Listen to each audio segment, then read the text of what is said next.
Eh bien, puisque maintenant nous étions hier, nous avons pu voyager à travers l'écoute de 3 styles différents, mais dont les teneurs se rapprochent, puisque fondés sur l'engagement, le militantisme ou le désengagement en ce qui concerne Philippe, qui a pu nous exprimer une lassitude du système hospitalier de psychiatrie, sur lequel il porte un regard interrogateur, voire critique en termes de respect des patients, décrivant des pratiques éloignées de l'humanitude, renforcées par des conditions de travail qui en disent long. Bienvenue à l'hôpital psychiatrique. Merci Philippe Clément, infirmier de secteur psychiatrique et éducateur spécialisé, pour ce second ouvrage. Nous étions en 2007. Il avait écrit auparavant La forteresse psychiatrique en 2001. Marie Rajabla nous fait rêver, un titre digne d'une aventurière, Al-Warit, la chercheuse d'âme et le bateau magique, écrit en 2001 et qui rejoint un recueil de textes en 2019, 1001 soins en psychiatrie, un livre de conteuses et de rencontres. Marie nous décrit son cheminement avec Warit, un patient qui se reconstruit dans cette prise en charge. Haut en couleurs et en émotions, nous approchons la magie de la rencontre, découvrons l'ingéniosité de Marie, qui crée le soin au fil du temps, se laissant enseigner par Warit dans un climat de grande confiance, un chemin vers une renaissance pour lui, qui va trouver sa place dans sa famille. Merci Marie pour cette belle aventure. Le troisième texte, un petit peu plus tôt, n'en est pas moins éloquent. Robert Clément nous transporte dans les années 70, quand il apprend à devenir infirmier de secteur psychiatrique à la Timone. On se demande qui apprend. Ingénieux, créatif au cours de sa formation, l'auteur nous montre l'art d'être avec les patients. Ingénieux, Robert n'est resté, et j'ai découvert son charisme lorsque nous avons pu travailler ensemble à Valbert quelques années. Puis Robert est devenu formateur en IFSI un petit temps. Le tout, c'est de s'inviter, nous dit Robert. C'était le titre de la partie livre qu'on a entendue. Le tout, c'est de s'inviter. Nous sommes heureux, Robert, que tu aies répondu à notre invitation aujourd'hui, et qui mieux que toi peut parler de ces rencontres avec les patients et la psychiatrie que tu décris si bien dans ton livre, Rhapsodie en psy bémol. Robert, dis-nous, qu'avons-nous transmis à nos jeunes collègues? Je vous présente Robert Clément, et leur remercie d'être ici.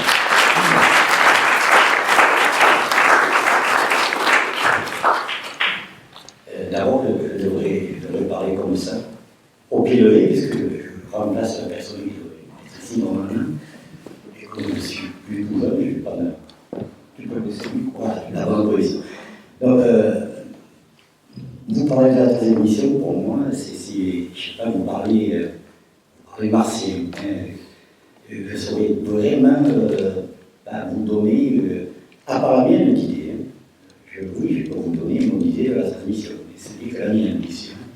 Sinon, parler généralement de la transmission, à part les grandes questions, on transmet quoi, c'est quoi la transmission, pourquoi transmettre, oui, toutes ces questions qui sont indissociables. Sinon, moi j'ai toujours été questionné par la transmission, puisque j'ai été interpellé très tôt par la transmission. Puisque, comme l'a dit Olivier, j'ai été interpellé par le phénomène de la transmission, parce qu'on transmet en permanence, on est tous transmetteurs à un moment, nous-mêmes, transmetteurs permanents, on transmet quelque chose à l'autre, quel qu'il soit. Et en même temps, on reçoit de ceux qui est transmis aussi. C'est ce qui est troublant dans cette démarche de transmission, si tant est qu'on puisse appeler ça une démarche, ce qui sous-entendait donc qu'elle est volontaire. Mais moi, pour ma part, je pense qu'il existe aussi cette forme complètement inconsciente et involontaire de la transmission. On transmet qu'on le veuille ou non, quoi. On transmet de nous. Moi, je pense que la transmission s'inscrit dans quelque chose de, je ne dirais pas de turbulent, mais dans quelque chose d'interpellant. Voilà. C'est-à-dire que quand on transmet, quelque part, ça interpelle de s'inscrire dans une certaine pérennité. On transmet quelque chose parce que, on espère que ça soit appelé à durer. Sinon, on va transmettre.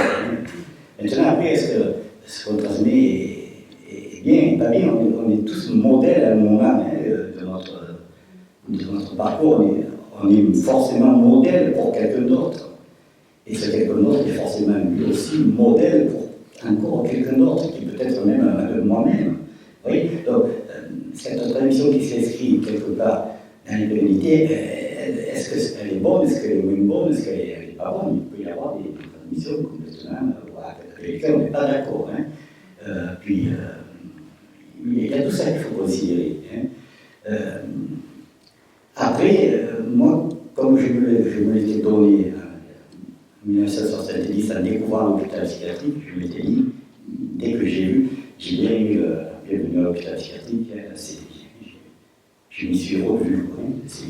Et, pour dire que quand j'ai découvert ce monde nouveau, que je ne connaissais pas du tout, je me suis dit, attends, tu te poses, et tu vas voir si tu restes ou si tu ne restes pas. Et après, quand j'ai fait le choix de rester, je suis resté un peu par révolte de voir beaucoup de choses qui étaient environnementales et des choses pas vraiment spécialement encourageantes ou plaisantes.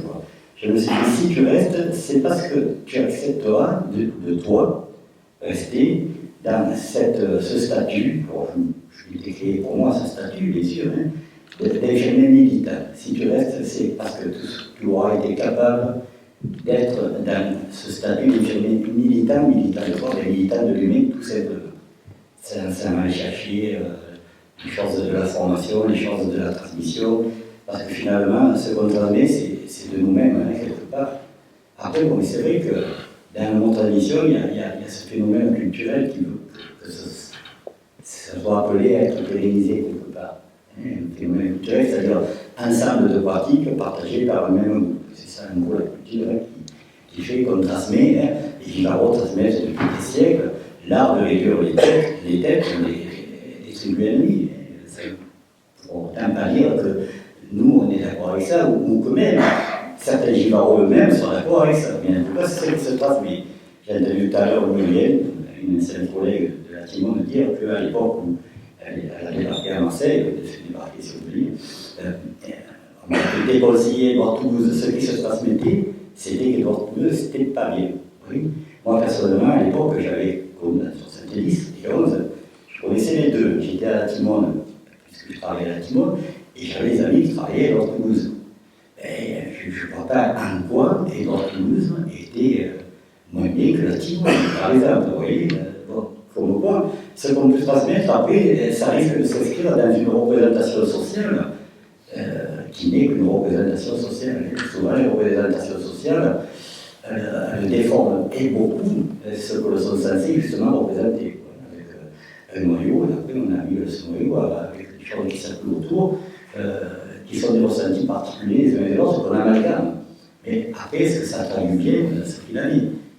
Voilà, moi je sais qu'à l'époque, j'ai rencontré des soignants de Toulouse absolument remarquables. Je ne dis pas ça parce qu'on est aujourd'hui à Toulouse, parce que c'est vrai complètement.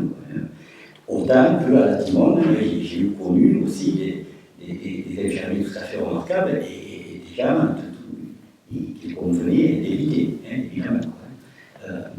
Simplement pour arrêter de parler comme un livre, parce qu'un livre d'avantage, c'est qu'on peut le fermer et le ranger. Donc je vais conclure là-dessus, simplement pour imaginer cette chose de la transmission qu'elle vous disait un peu en mieux que j'ai été trempé très tôt, pas que moi, mais restait tout sur un cuvette par les mains, je suppose, dans ce phénomène de transmission, qu'est-ce qu'on transmet? Je vais vous poser une devinette, qu'est-ce que je fais là? 1, 2, 3, 4, 5, vous avez trouvé? Ouais, je compte 40 gouttes d'alopéridol avec mon flacon et je m'applique à compter et à vérifier. Et surtout qu'on ne me dérange pas, parce que si je me trompe, je me connais, je jette le verre et je recommence. Allez, tout d'un coup, il arrive quelqu'un derrière moi. Qu'est-ce que tu t'emmerdes? Je dis non, mais ça va pas, non, regarde, donne-moi. Je prends le flacon, il me dit c'est quoi? Je fais 40 gouttes, mais regarde. 10, 20, 30, 40. Et voilà. Une pression de 10 gouttes. Je fais comment une pression de 10 gouttes? Il me dit ouais, sinon tu ne la sors plus. Il y a 127 malades, c'était le service de l'infirmerie à l'époque, on a 127 malades. Il m'a dit, si tu t'amuses à compter comme ça, tu lui as encore demain. Je dis, alors, si mais plutôt, on commençait plutôt. Il me dit, non, nous on a l'habitude, une impression, c'est Hollywood. Alors, je laisse faire, et je prends mon verre, je mets la pression, je prends ma seringue et ma pipette, et je compare le contenu. Il n'y avait pas Hollywood. Selon l'impression, il y en avait ou le double ou le quart. Donc ça n'allait pas. Et je lui ai fait remarquer, je lui ai dit, regarde, je vais faire le compliment à l'entrée. J'appuie, il me dit, mais non, tu appuies trop longtemps. Je fais une formation sur appuyer. Après, il était dans la tradition, lui. Sans tout aspect, sans truc. Bon, après, quand je dis être militant de lui, c'est ça, c'est la tradition. Moi, il me semble que tant qu'on reste dans cette dimension de la réflexion et de la considération de l'autre, on peut décemment, d'après moi, dire qu'on peut se maintenir avec quelque chose de la transmission. Ouais.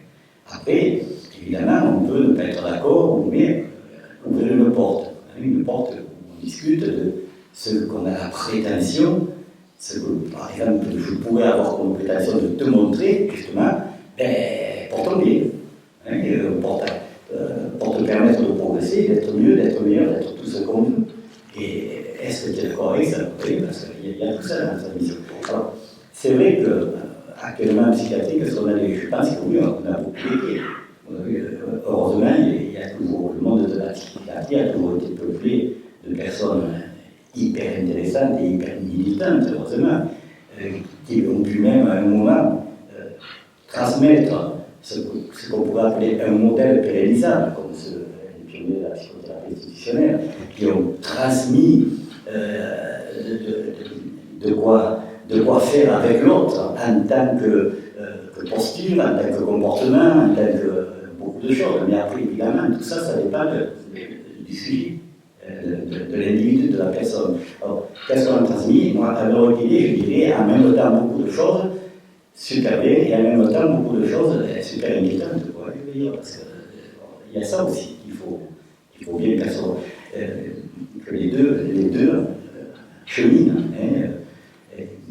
Et actuellement, moi ça m'énerve un peu parce que j'ai l'impression, avec cette actualité galopante qui accompagne la psychiatrie depuis quand même pas mal de temps maintenant, et c'est d'année en année qu'on observe ce qui peut se transmettre au moins du point de vue actualité, cette dégradation, cette mort, cette nécrose qui s'installe et qui se développe de plus en plus. Moi, ce qui me perturbe beaucoup, c'est que j'ai l'impression de retourner à l'état d'avant. Quand je suis rentré en 70 à l'hôpital, bon, c'est vrai qu'il y avait 68 par là, moi j'étais tout jeune, parce que j'avais 18 ans. Fait, quand même, j'étais content d'avoir fait 68, vécu comme ça. Hein. Et c'est vrai qu'en même temps, c'est ce qui me permettait de me revendiquer et de me dire et de me prouver en fait à moi-même que je pouvais m'inscrire dans cette démarche d'être un infirmier militant. Et je pense que ça, c'est quelque chose qui va se transmettre et qui, heureusement, s'est transmis, pas que de moi, je crois, sûr. Un peu de modestie. Donc, c'est vrai, à beaucoup de gens, évidemment, j'ai cette chance aussi, je suppose que vous aussi, d'avoir rencontré, de connaître beaucoup de gens absolument remarquables, qui font qu'effectivement, ça donne du sens à cette inscription dans ce modèle de transmission, de rester dans cette dimension de vie. Sinon, la transmission, honnêtement, pour boucler la boucle, comme on dit, j'aurais du mal vraiment à dire, avec des mots d'actualité vraie, quoi. Ça consiste en quoi et ça veut dire quoi.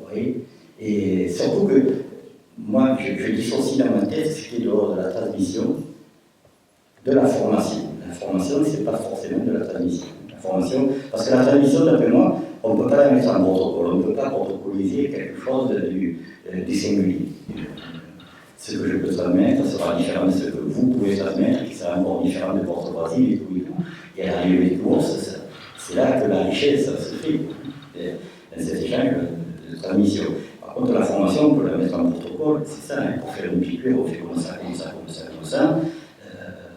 Pour faire avec les chirurgiens et souffler en même temps les grands connaisseurs, pour faire un électrochoc, on fait comme ça, comme ça, comme ça, comme ça. Je peux vous dire, on fait plus haut. Vous voyez, donc ça, on peut le protocoliser, il y a des règles à respecter, c'est inévitable, sinon ça ne marche pas. Et quant à ce qui est du comportement, alors ça aussi, ça me fait rire, parce que j'ai terminé ma carrière, ça aussi, ça fait rire, mon carrière, en tant que cadre pédagogique à la Croix-Rouge, ici, à l'école d'infirmiers, chargé des modules psychiatriques. Donc, évidemment, il n'allait pas me mettre un chirurgie ou un médecin. Pas mieux de côté. Et donc, les étudiants me demandent, mais comment il faut être? Qu'est-ce qu'on doit dire ou qu'est-ce qu'on peut dire? Oui, c'est un truc comme ça. Et qu'est-ce qu'on peut répondre là-dessus? Je vous poserai aujourd'hui la question. Qu'est-ce que vous pourriez répondre à de telles questions que vous appellent comme ça? Surtout que généralement, ils les posent au retour de stage, justement, effectuer la psychiatrie. Où ils ont souffert, justement, de ne pas savoir quoi dire, quoi faire, ou comment être.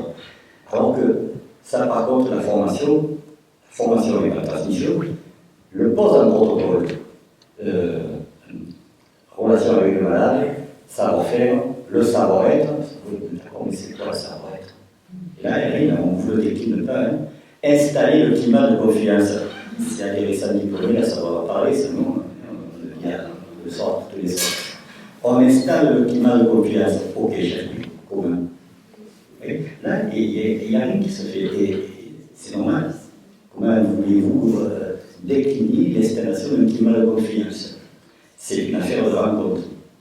Et avec la maladie mentale, ça a été bien dit tout à l'heure, j'ai oublié par Yves, c'est une affaire c'est une histoire de relation, de rencontre, et c'est surtout une histoire de communication. C'est une histoire de communication qui n'est pas, c'est la même, mais pas pareille. Vous voyez, et à partir de là, quand on accepte de reconnaître cette réalité et de s'y inscrire dedans, moi je pense que ça, ça facilite les choses. Ça facilite les choses parce qu'on peut côtoyer notre différent, et ça me fait une montagne, il n'est pas pareil. Voilà. C'est comme ça que ça peut marcher les choses. Et effectivement. Sinon, la transmission, je serais bien intéressé par ce que vous en pensez, vous. Qu'est-ce que c'est pour vous la transmission? Je dirais ça. Oui. Vous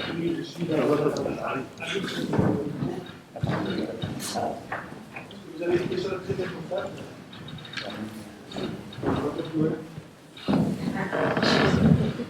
Oui, quand on évoque je suis un cette année, je suis infirmier psychiatrique depuis 1985 et je suis arrivé à Toulouse le 1er mai 1988. La question de la transmission, c'est fondamental. Mais il y a un lien aussi avec la question du lien à l'autre. C'est quand on fait ce genre de métier, on s'engage un petit peu, même beaucoup, dans une œuvre humanitaire. C'est pareil que d'aller à la rencontre de l'autre et de faire le chemin avec lui, en sachant aussi qu'on part pour quelques années. Parce que la psychose avec les DMS, souvent les patients ils sortent de l'hôpital et c'est un peu compliqué pour eux d'être en relation sociale parce qu'ils sont déjà coupés du monde. Ça me fait penser également à un patient qui a eu le Covid. Et donc ce patient vient au CTTP et on lui dit on ne peut pas te recevoir parce que il faut rester chez soi. Et donc nous, on ne peut pas faire autrement, sinon on se met hors la loi. Et il ne comprenait pas trop, et il est parti. Au bout d'un quart d'heure, donc il dit Avid, il arrive devant le CTTP, et il me dit Avid, je suis enfermé à l'extérieur. Vous voyez, la question du dedans et du dehors, c'est souvent les patients, c'est qu'il faut aller à leur rencontre et échanger avec eux. Et il y a une question que je voulais poser à tout le monde ici aujourd'hui, je l'ai déjà posée. Si demain on devait vous dire, vous devez vous faire hospitaliser à l'hôpital de Toulouse, quelle serait votre position? C'est une question qu'il faut garder en suspens, parce qu'on parle de difficultés, difficultés relationnelles entre les personnels. Moi, je ne crois pas qu'il fallait trop cliver les médecins et les infirmiers. On est dans une aventure humaine, je le redis, et que pouvoir aller dans l'appartement d'un patient, ça ne s'improvise pas. Hein. C'est des choses. Il y a qu'à un moment, il nous laisse la possibilité d'y aller. Et que, bien que s'il y a des soucis d'inquiétude, d'urgence, on peut tout à fait dire, on va essayer d'y aller de manière un peu plus marquée. Quoi. Mais moi, je sais qu'avec les patients, très souvent, c'est que si on est dans un rapport authentique, très professionnel, il vient vers vous et il dit des choses fondamentales.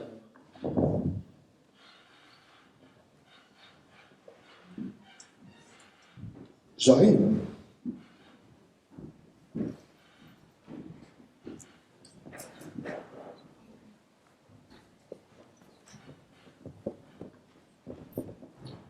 Merci.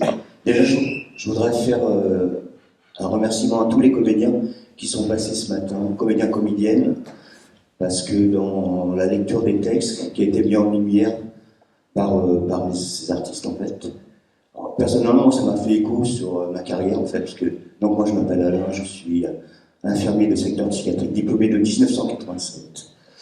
Et là, sur la transmission, les transmissions du savoir infirmier, en fait, moi, ça me fait écho parce que, alors moi j'ai commencé dans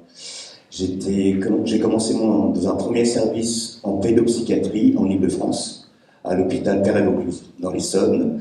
Il y a à peu près 40 ans, j'ai été accueilli, alors je sortais de l'IFSI, survitaminé, en envie de travailler, avec des désirs et avec surtout beaucoup de savoir j'ai eu la chance d'avoir 3 ans de formation avec des modules de psychiatrie, des stages allant de la petite enfance, la pédopsie, la psy adulte et la psychogériatrie. Donc, arrivé dans les services, on est un peu boosté. Et à l'époque, j'avais 25 ans et j'avais envie de faire beaucoup de choses. Je suis arrivé dans un service et par choix, j'avais envie de travailler en pédopsychiatrie parce que j'étais un peu frileux par la psychiatrie adulte il y a 40 ans dans les services. Je suis arrivé malgré tout dans le service. J'étais à la fois plein de volonté, plein d'envie, et à la fois confronté à la réalité d'un service qui était très auto-centré, fermé, avec des soins infirmiers qui étaient limités au minimum, on va dire, et sans activité thérapeutique avec les enfants. Donc il fallait faire de l'occupationnel, et à la fois on avait un peu des mains de fer par des surveillantes. Il y avait la surveillante du matin, la surveillante d'après-midi. C'était très cloisonné en fait. Donc moi je comprenais pas du tout ce qui se passait. J'étais très déçu. Alors la question que je reste pas. Franchement, les premières semaines, je me suis posé la question, mais qu'est-ce que je fais là en fait? Je m'y retrouvais pas du tout par rapport à moi, la conception du soin et ce que j'avais envie de travailler et la réalité à laquelle j'étais confronté. À l'époque, donc, voilà, ma surveillante, il y a eu des longues discussions.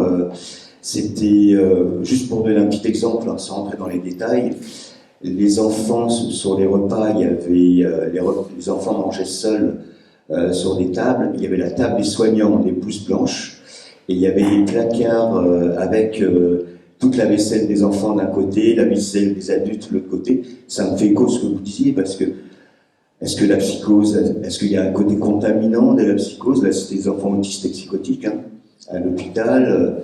C'était très cloisonné, donc moi j'ai remis en réflexion le soin et l'organisation des soins, en fait.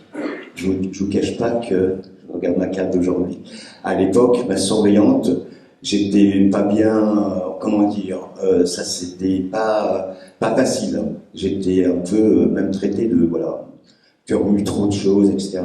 Mais on était 3 jeunes infirmiers arrivés dans le service, donc on avait envie de, pas révolutionner, mais de questionner. Alors la transmission, moi ces anciens, enfin ils m'ont rien transmis. En fait, ils m'ont transmis l'envie de ne pas avoir envie de ce que je voyais, en fait. Donc, et de proposer certainement autre chose. Personnellement, je n'ai pas été soutenu dans mes démarches, mais j'ai été soutenu avec des nouveaux collègues infirmiers qui sortaient de l'IFSI en 3e année, et avec un médecin qui était un interne en psychiatrie, avec qui on s'est dit, bah tiens, on va réfléchir autrement, on va faire autrement. Le médecin était complètement partant, et du coup, on a ouvert, il y a une réelle interéquipe, les enfants mangeaient midi et soir avec les enfants. On n'avait pas l'éducateur spé avec nous, donc il fallait apprendre aux enfants comment s'alimenter au mieux avec des enfants autistes qui se balancent, etc. Donc c'était vraiment... Donc moi, c'est vraiment la question de l'apprentissage. Moi, j'espère qu'aujourd'hui, je suis en fin de carrière, j'espère que j'essaie de transmettre au mieux mes valeurs, et puis la manière dont j'ai envie de travailler, puis ce que j'ai pu faire depuis le début, en fait. Mais des fois, on n'est pas toujours aidé. Et, vous parliez tout à l'heure des transmissions du meilleur, j'ai pas envie de dire du pire, mais du moins bon. Donc ça demande un cheminement quand même personnel de savoir où on va, où on a envie d'aller, la manière dont on a envie de travailler. Voilà, c'est un peu ça.